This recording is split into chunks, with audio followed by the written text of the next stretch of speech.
Spreaker here. Hopefully, we are, at least audio wise, and hopefully video. This is a big experiment. I've never done live streaming before. Hey, you know what? We're getting older and we got to keep up with technology. Otherwise, we get lost real easy. Yeah, you learn as you burn, as they always say. Yeah, back in ripping and burning CDs. I remember them days too. Oh, totally. So yeah, I learned about you just over this past week. Leanne, who manages you, had written me and gave you this little write up. So tell the world who you are and what you've been doing all this time. Thank you very much. I'm Gino Joubert, son of a musician. My dad was in the Jokers in New Orleans. My dad went to school with Dr. John Matt Rabenek, and Dr. John inspired my dad because he was so competitive in nature to go into a battle of the bands the following year after they had won. His band, Dr. John's band, had won the Battle of the Bands at Jesuit High School in New Orleans. So even though I didn't learn music as a kid, unfortunately, it was never really passed on to me. The gene was there, and it was just laying dormant, I guess. And so one day I sat out at a piano and I said, you know what, me and you are going to be friends. And I self-taught, and I find that I can express my soul and my view and perspective to the world better through music than anything else, although I try to be a light in my daily actions and how I interact with people as well. Wow, Dr. John, that takes me back. I was pleasantly surprised to see Dr. John.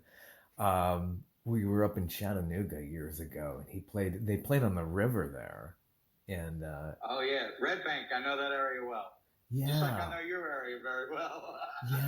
Yeah, love going up there. Chattanooga's about 2 hours north of where I'm at in Atlanta.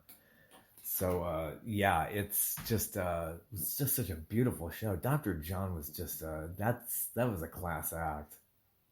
Yeah.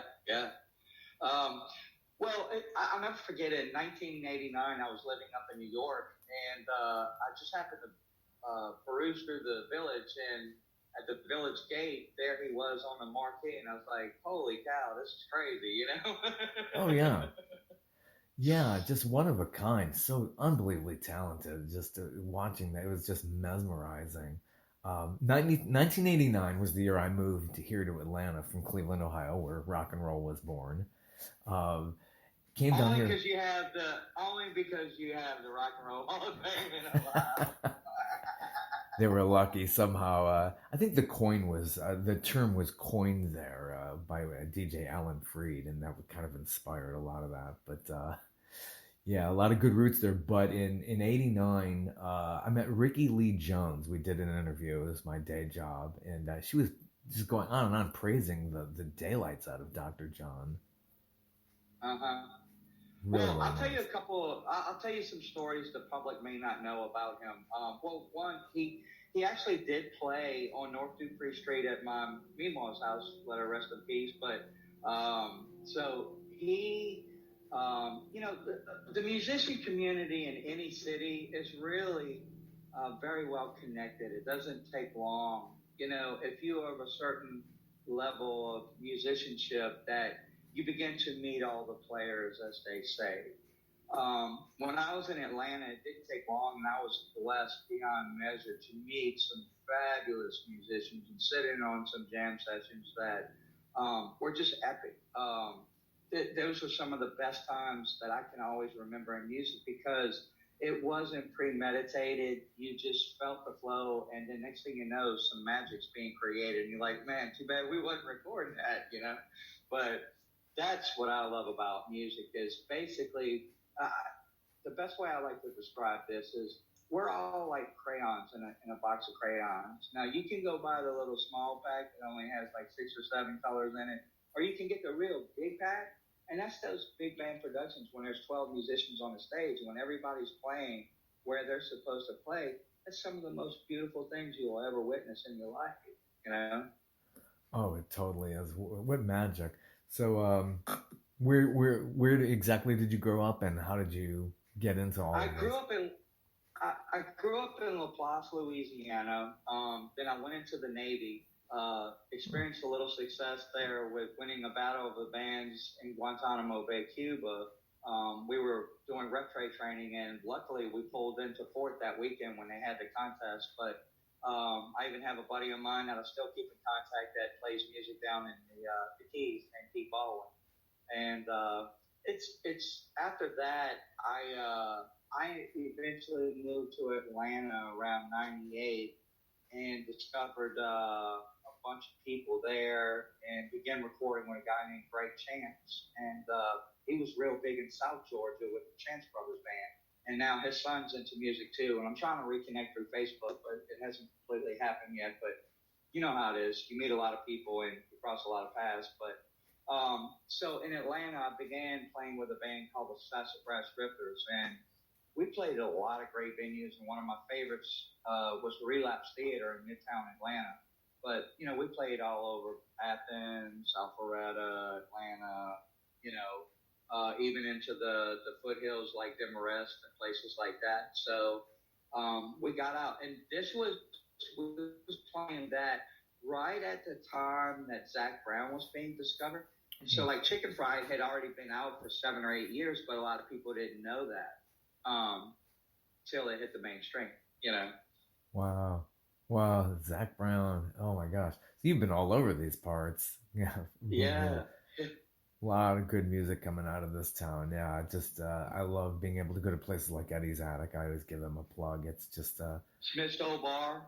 Yeah. I mean, love playing that place, you know. Oh, totally. So you spent some time on Gitmo. I guess you got to find your muse over there somehow.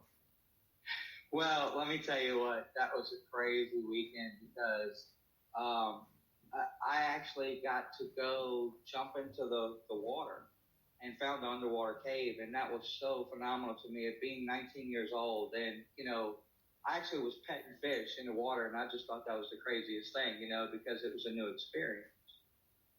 Oh, that's so cool.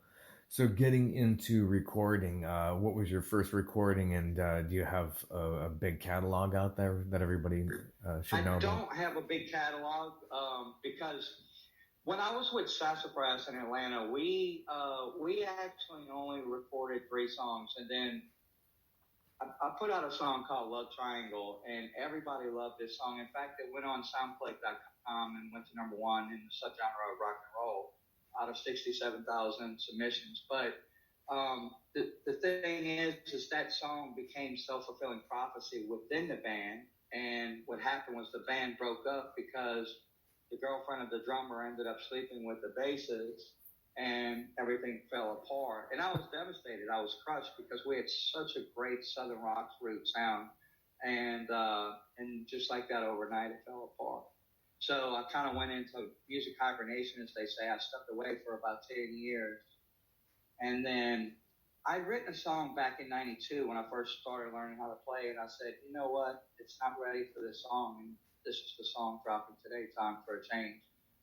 Something has held me back, but I know today it's the most right it could ever be for this message in this day and time. Oh, wow. Yeah, we could really use it. It's just like, it's one thing after another. You know, we go through a pandemic. Now we got war. It's like, you know, and then what you've gone through down over the many years in Louisiana with the hurricanes and the way the climate has changed on it. I'm sure you could speak a lot to that and what you've gone through in Louisiana. Oh, yeah. You know, the thing about it most is I like not to reflect on things that are so much tumultuous, or what some people like the term as negative, because where my heart is if we can quickly push away things that don't always feel like peaches and rainbows, then, you know, we can maybe be better in coming together with unity. Because when a hurricane or something of that nature happens, you see real quick everything that they say on the news is false, because people come together in a blink of an eye and helping each other out. So we're not these mean monsters out there that everything's portrayed we live in fear, because fear and love can never meet. They're 2 different energetic planes. Fear is low and love is high, you know? Yeah. So going through the hurricane, it was just like survival mode. Everything was tougher than usual, but you get through it. You just keep putting one foot in front of the other, and you have gratitude for what you do have. Then it doesn't matter. You're going to get through just about everything. I had a car wreck last Sunday, and I'm juggling 2 jobs, releasing the song, and now I'm dealing with going see doctors and all of that. It's like, if I have one more fall, hey, I'm coming down. I can't juggle anymore.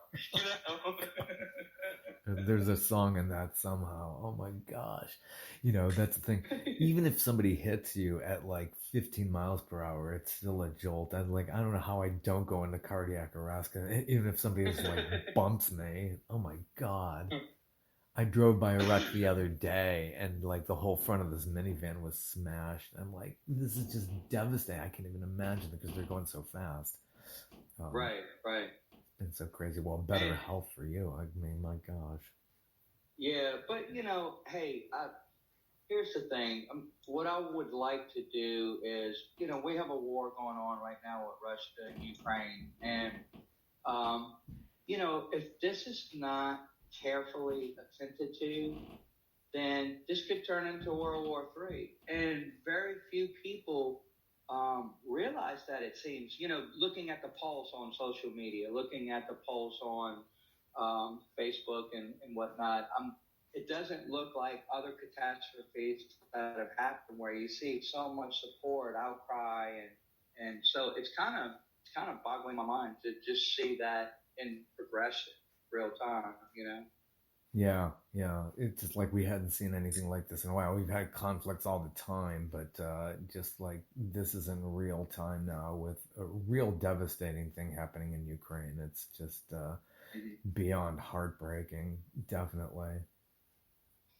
So my biggest inspiration for this song is, and I think this is the message that I would love to put out to the world, is that change in my life has been dramatic. Anyone that has known me for 30 plus years or longer, they can see the evolution in me, and that I was a troubled youngster.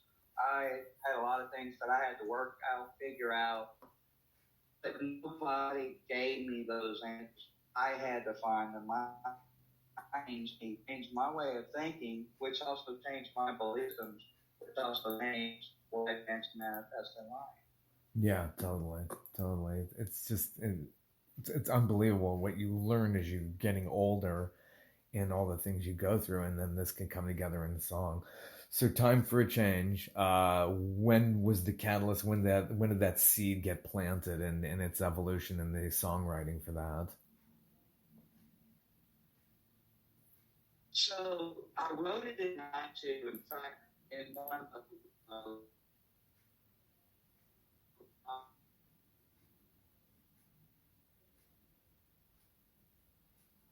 Are we back? It looks like we have dropped out here for a second, but hopefully we will be back. We are doing this live as we're coming along. Hopefully he'll come back on in here.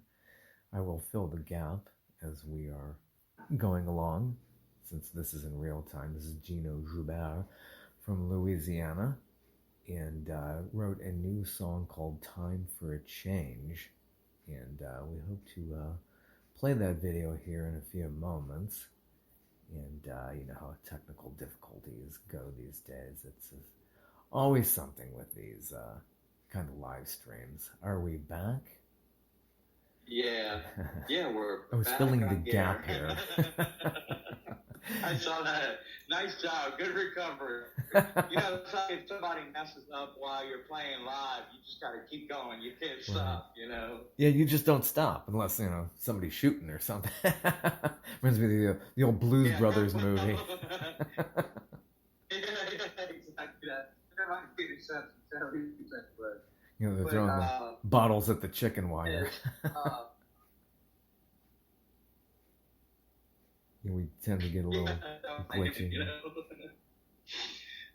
Let me ask you something, if you don't mind. Yes. And the beautiful trails that you have in and around you. Oh my gosh, yeah, totally. It's really I nice. miss the Chattahoochee, and I miss Panther Creek up in the Chattahoochee National Forest. That is an amazing place. Yeah, the Chattahoochee kind of winds around near my house over here, and so I have a lot of deer. There's like a 127-acre preserve, even though we're in suburban Atlanta.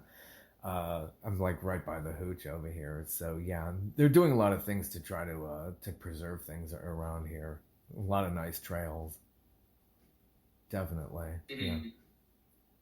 But to get back to your earlier question, so when the cusp of this idea began, I began working on me. And I said, a change begins here. I can't fix the world if I can't fix me. So when I stopped complaining about everything, being the victim, and became accountable, taking the necessary steps for growth, maturation, I said, well, if I could invent the most perfect world, what would it be? And then that's when the words started coming down. It was like there was a connection to something other than myself. You can call it God, source, whatever, universe. And that connection was a beautiful thing, because then the words just came right out, and the piano melody came right out, and it was like I wrote it in no time. It was probably 15 minutes I wrote the song. Yeah, some of the best songs can be done just quickly on the fly if you're not overthinking it. Somewhere written on paper napkins. Exactly. Like, wow, this is genius. It reminds me of Dustin Hoffman challenged Paul McCartney to write a song, and it became Picasso's last words. He just wrote it on a napkin. One of the later tracks on Band on the Run back in the early 70s. So, Yeah. It's really amazing. So, the recording of this, there's a little story there, too, with how you put this together in Louisiana. Yeah. So, Jack Neely plays with the Molly Ringwalds. He has two different studios, one in Covington and one in New Orleans. So I went to Jack. Well, actually, this is crazy. So and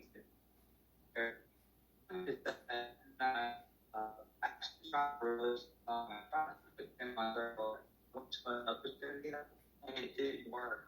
First time, the piano, not keyboard. So there is a huge difference in the intonation and the. So I started first time piano and said like everyone gets spot and I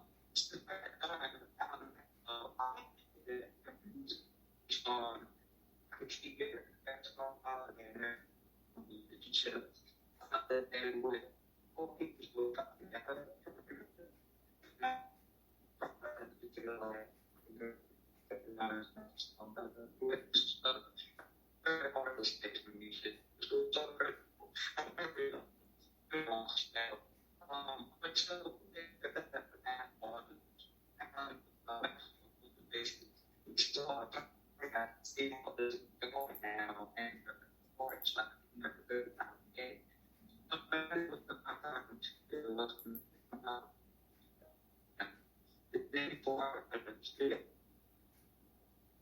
Yeah, getting a little bit of break up there about the story of how this has come together. We'll definitely try to recover from that as well. Sometimes these internet hookups don't work as well as we had planned. So, definitely recording in the New Orleans area is quite legendary for a lot of people who perform there. And again, I mentioned Paul McCartney. He recorded Venus and Mars back in, they released the album in 1975, and he really got into the whole New Orleans sound. In fact, if you listen to Venus and Mars, there's a little intro to the single "Listen to What the Man Said," saying, "Hey, how about some time in New Orleans?" So yeah, it's there's a huge, rich musical history there in New Orleans, and there's so many people like Gino who really enjoy tapping into the music and becoming inspired. Yeah, we had a little bit of a break up there as you were talking about, putting together and recording the new song "Time for a Change," which we hope to play here within a second. Hopefully, we can share this with the audience. I have the song loaded up here, and Okay. are you back there? Yeah. Can you see me? Yeah, I could see you're still, which is fine. We're Okay. doing this on the fly. Okay. Do you want me to finish that story, or do you want to go to playing the song? Let's play the song, and then maybe you could tell the story about how this came together. Sure. It's a beautiful music video. Let's see. I'm going to try to do a little screen share here, and let's try to do this.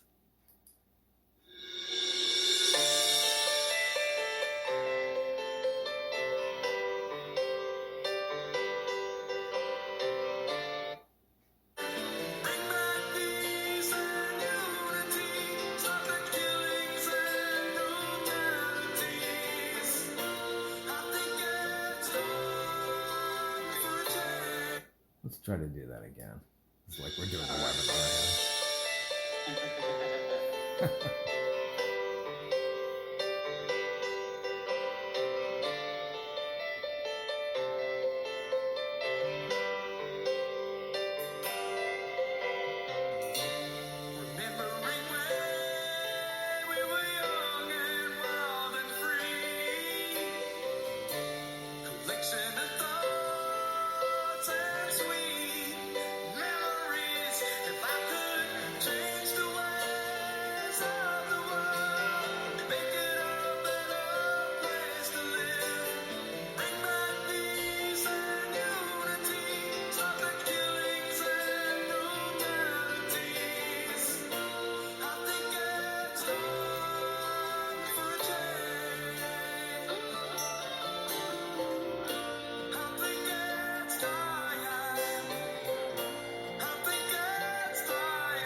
Wow.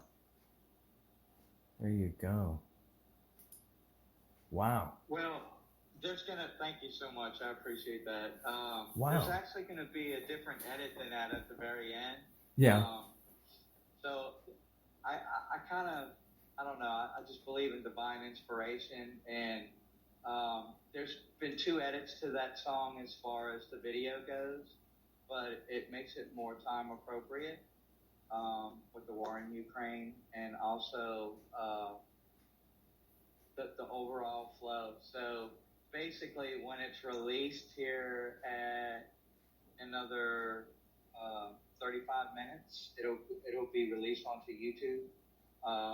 Then what will happen is it will be a first-time view for everyone but this is a good way to get the initial concept out to everyone, you know.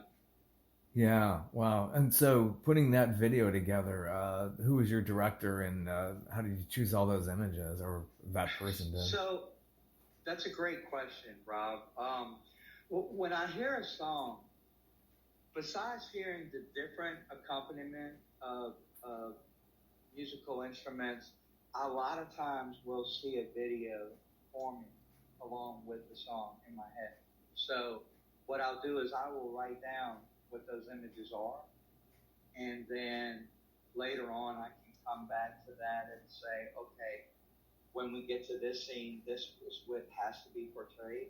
When we get to this part of the song and these lyrics, this is what has to be portrayed. So if you don't mind, from your perspective, what did you gain from seeing that video clip along with the words? What's the message to you? Oh yeah, absolutely. It's like everything was just put in a blender and basically saying, hey, I think it's about really coming together and saying, we're really all in this one fight. And, everything from what you're showing the image of, sexism, racism, all the way through war. It's like, we're all humans at the end of the day and need to really just, be in the fight together, and instead of, balkanizing and putting up divisions, seeing what we have in common. Well, I appreciate that. That means I did my job properly, because Yeah. that is what the song is all about. Yeah, yeah. And we need to have more conversations like this, and just so important to, and then to mix it into music. I think it really can hit people more on a visceral level. So, it definitely very emotional. I love the guitar work. It's really just, it hits, those nerves, those feelings. Yeah, absolutely. So, coming together with, we kind of got lost on the whole thing about recording it. You have a very interesting, you're wearing the shirt, you have an interesting backing vocalist from the legendary band Pink Floyd. Well, they were my inspiration. They're probably my all-time favorite group. Probably, without a question, the best concert I ever saw in my life was 1988, Philadelphia. And that was the second to last stop on that tour when they came out with Momentary Lapse of Reason. And Durga McBroom was actually on stage. She was the second person to sing Great Gig in the Sky. Clara Torrey had originally done it in the studio back in Abbey Road, but Rachel Fury was the first one to do that part, which it's such a beautiful acapella that they do on that song. And it's one of the few songs that the keyboardist Rick Wright had written for Pink Floyd as well. So when Durga has so much soul and expression that I can identify with, I said I have to have her. Well, most people, their train of thinking is, well, I don't know that person. There's no way I'd be able to. In my old way of thinking, that would have been how I would have processed that. My new way of thinking is, okay, I need this piece. I'm going to get this piece. And this is the education behind how we make a change in the world by changing our own perspectives and belief constructs, Yeah. Well, what a talent that you've included into the song. When you think of Pink Floyd, the backing vocalists are there and gives everything such a rich tone, but you don't think about who you Pink Floyd. You might know about Rick Wright, David Gilmour, Roger Waters, if you're really into music, but it's really the name of the band. So those guys, I think, could walk around any day because they don't have those household names. But the backing vocalists really give that another dimension. So that definitely helps, and it definitely sets them apart. It's a great addition to this track, Time for a Change. Thank you very much. Well, let me give you this is the biggest storyline of this whole song. So in November, I got called up to go work a very special project in Edinburgh, Indiana. We were working at Camp Atterbury, and in working this camp, this is when I knew when I got done with doing this job, I said, okay, we're going back doing time for a change, because this was it was an epiphany. I walked into the room, there was over 200 workers, and we had to serve the Afghani refugees. 4,600 people we were feeding in the beginning when I first got there, 3 meals a day. Okay. When I got in, there was a watchdog group called KBR, and everybody that was workers like myself was scared of KBR. The Afghan refugees were scared because they've just been displaced. They have nothing, right? Wow. And I was like, holy cow, I can't stay in this environment. One of two things has to happen. Either I'm going to change the energy in this room, or I have to leave. But the money was phenomenal. But that was my mindset. Well, I started smiling to everyone. I started lifting those up around me. It wasn't about me. It's about y'all. So when they started having more confidence, felt a little more comfortable, the whole room changed. And it was so beautiful. It was so impactful. It made such a huge difference and mark on my life that will never be forgotten, to the point that they started coming into the line to be fed, and they would start waving at it. So it went from this to that, and to know that it was like, wow, one person can make a difference. And I was so taken aback by that profound discovery that I knew, wow, okay, maybe I can make a difference in this world, you know? And that's where wait, there's one other part. So this one little kid, his name was Ahmad. So I learned a couple of words like Makbulasti, which means you are beautiful in Farsi, right? And so I started saying that to everybody along with the smiles and along with this hand image. And between a culmination of all those actions, I put the word love, which is a verb, into action. And it made a difference. Wow. So this little kid, Hazam, he comes through when he finds out we're about to leave and be out of the project. And he brings me a little motorbike. And it's brand new. And I know they don't have hardly much of anything, right? And he gives it to me. And I'm like, no, Hazam, I cannot take that from you. He says, no, you take. And I was like, man, that's your motorbike, man. I can't take your motorbike. And then a voice told me, do not deny that kid the power of gifting. That's going to be his reward. And I was so moved in that moment in time. And I said, wow. So I took it and I gave him a hug. And immediately I said, universe, God, whoever, I said, bless this kid. He is going to be phenomenal, and he's going to have a great life. And, like, that's life-changing for me, you know? And it's just, that's living. That when you had that feeling that you can share with other people, we're all people. Yeah. It's just amazing. You feel that amalgam between Kansas Yes and Pink Floyd and this song. And it's just, for people, it doesn't have to be a certain age, but, what I grew up with, it blends it all together. And it's so familiar that way. So putting this together, I think we missed this. Who was your producer and your instrumentalist? Jack Mealy was the producer. He played guitar, but my first selection for guitar was a guy from Germany I found, because I'm always listening to other musicians, and I thought this guy was phenomenal, and he is. But a lot of people don't understand about musicians is you could have a talent of playing guitar, but that doesn't necessarily mean you can create your own riffs. You can duplicate anybody's riff out there, but creating your own may be a stumbling block. you may be a musician where you can hear something one time and be able to play it. There's so many different levels of musicianship, right? And it just didn't work out. So I said, Jack, I have to hand the baton to you.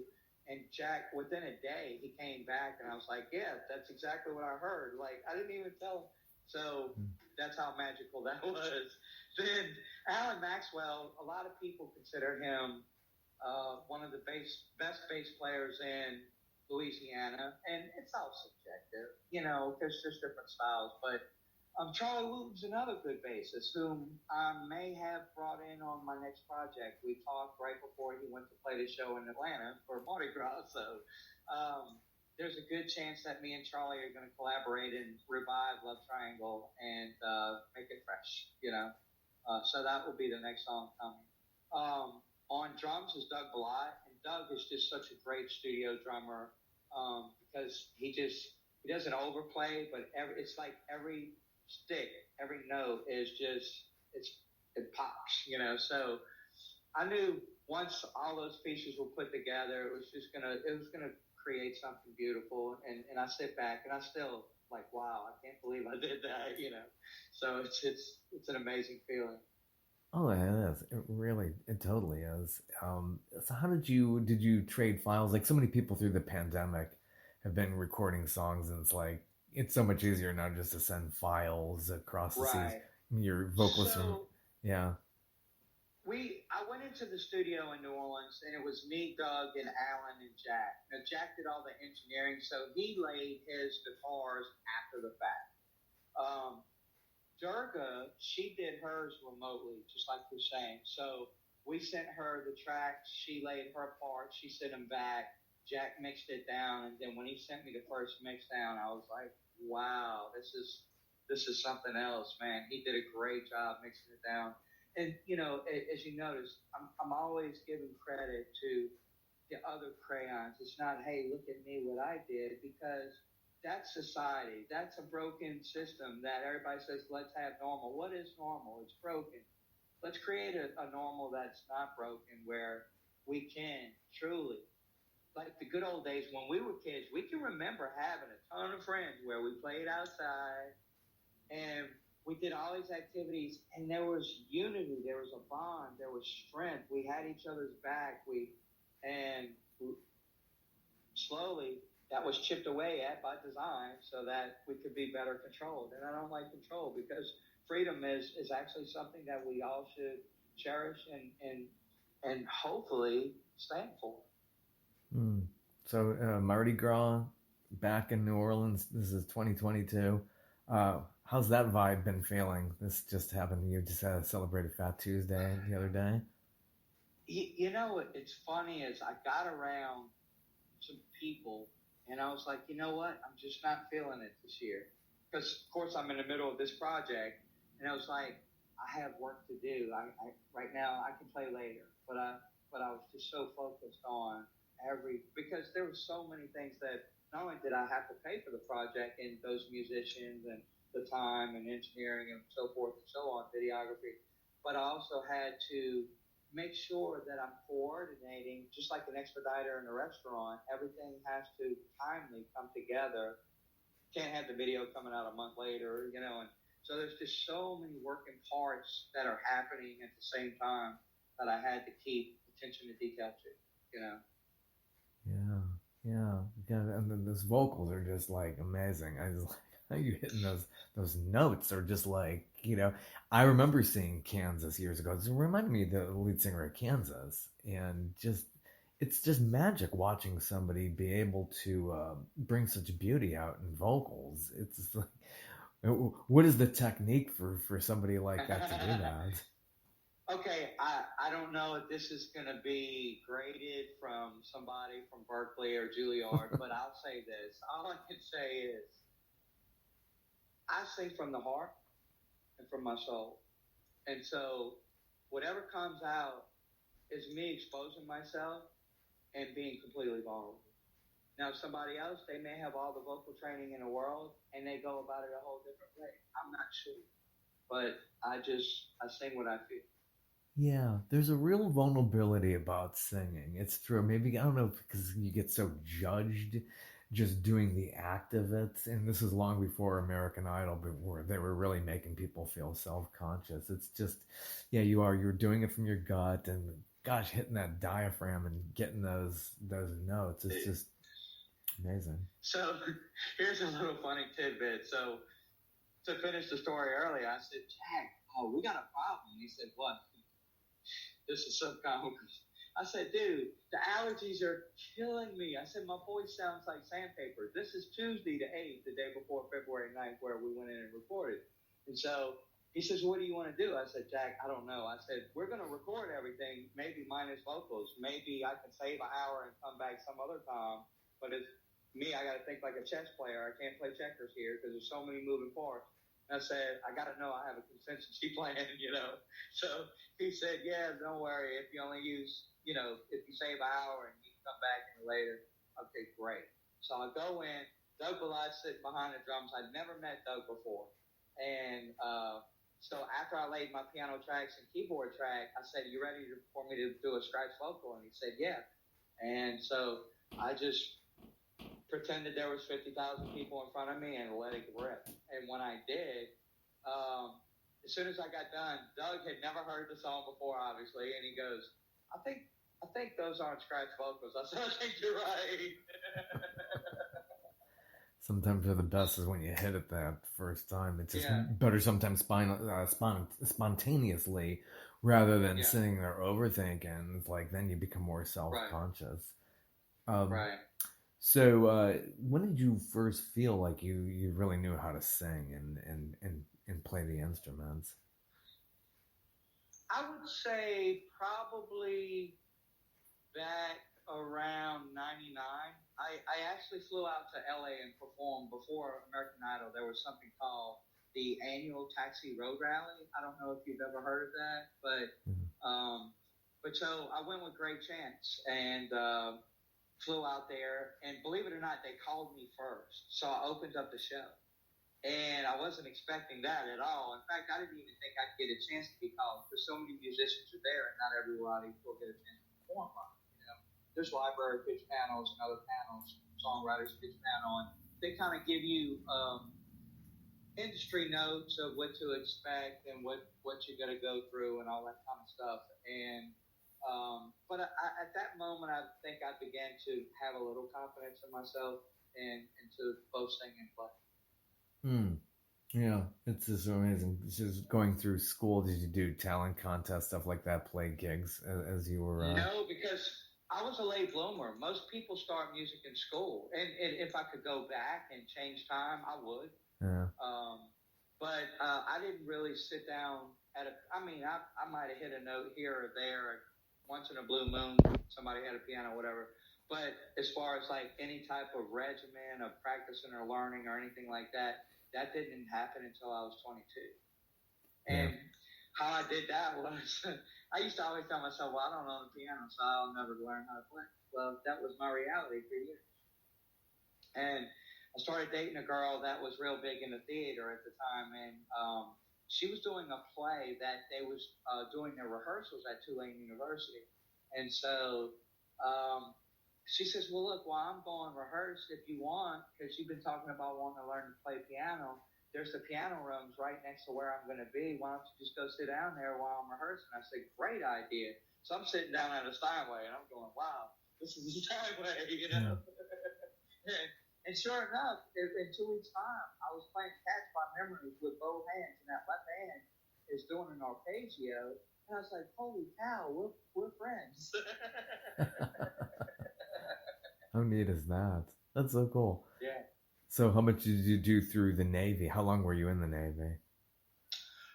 3 years. I was on a ship called the USS Saipan, and we were pretty much in Philadelphia and dry docks for about 3/4 of my stint in the Navy. And then as soon as we got done with that, that's why we had to go to Cuba. We were off the coast of Cuba doing what they call Reptile Training, and that's to make sure that the ship is seaworthy.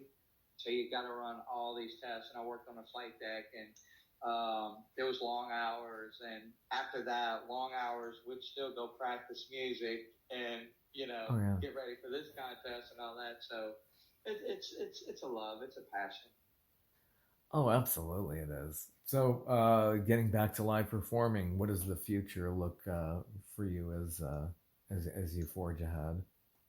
That's a good question. I was playing on Frenchman in New Orleans up until COVID, and then when they shut everything down with COVID, I stopped playing live. With the exception of a couple things like some sessions online, sessions live. But I'm actually in communication right now with two different promoters, and we wanted to wait till the release of this, then start drawing up a plan. And one of the promoters has a couple of places in the Midwest that are, she says, that would be ideal for you. So all of that's right now in the planning stages, and as soon as that's released, I'll definitely let everyone know. Great.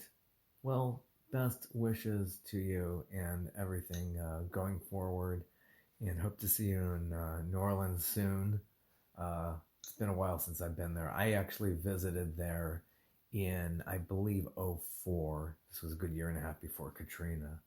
And Convention and Visitors Bureau was ever so gracious. They treated me to a night at Galatoire's. And oh, that's a lucky experience. Oh my Lord. I don't think I ever ate better than that. Wow, that cuisine. Visit New Orleans, everybody. Even I said this many years later, I did some travel writing on the side. So, and one of those trips was New Orleans, and was just love Bourbon Street, and then the outlying areas too. Yeah. Just beautiful place. Well, I tell you what, you couldn't have picked. I mean, between that and Commander's Palace, that are probably two of the biggest places you can eat in New Orleans. And I used to be in the food industry in my younger days, and so I have a little background in that as well. Yeah, what a great place. You know, the music, the culture, the food. It's just, and such a gift to the world. That's my version of the New Orleans Trinity. If you have good music, good food, and good friends, when you put all three together, that's a recipe for success. Totally is. Totally is. Well, thank you for your time. Best wishes. The new single is out. Time for a change. And, thank you so much. Hope that gets a lot of play, not only in your part of the world, but everywhere. So we could all use it. Yeah, well, one last thing. WWOZ in New Orleans will air this starting Sunday night. So that's March 6th between 10 and 12 p.m. Dwayne Williams reviewed it and gave me excellent reviews. So he's going to pitch it to his program director as well, to where it'll go on the main rotation. So I'm working a couple angles too. I think the ripple effect will take care of itself. So all we got to do now is just let it go and let the world receive the message.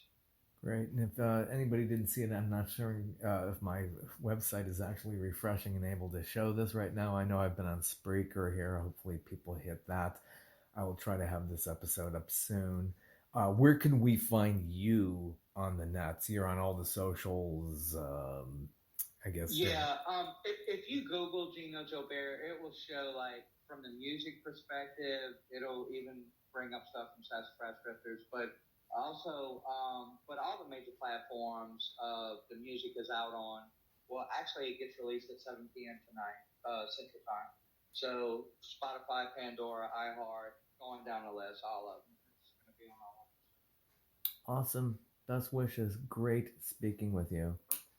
Man, thank you so much for having me on your show, Robert. I really appreciate you.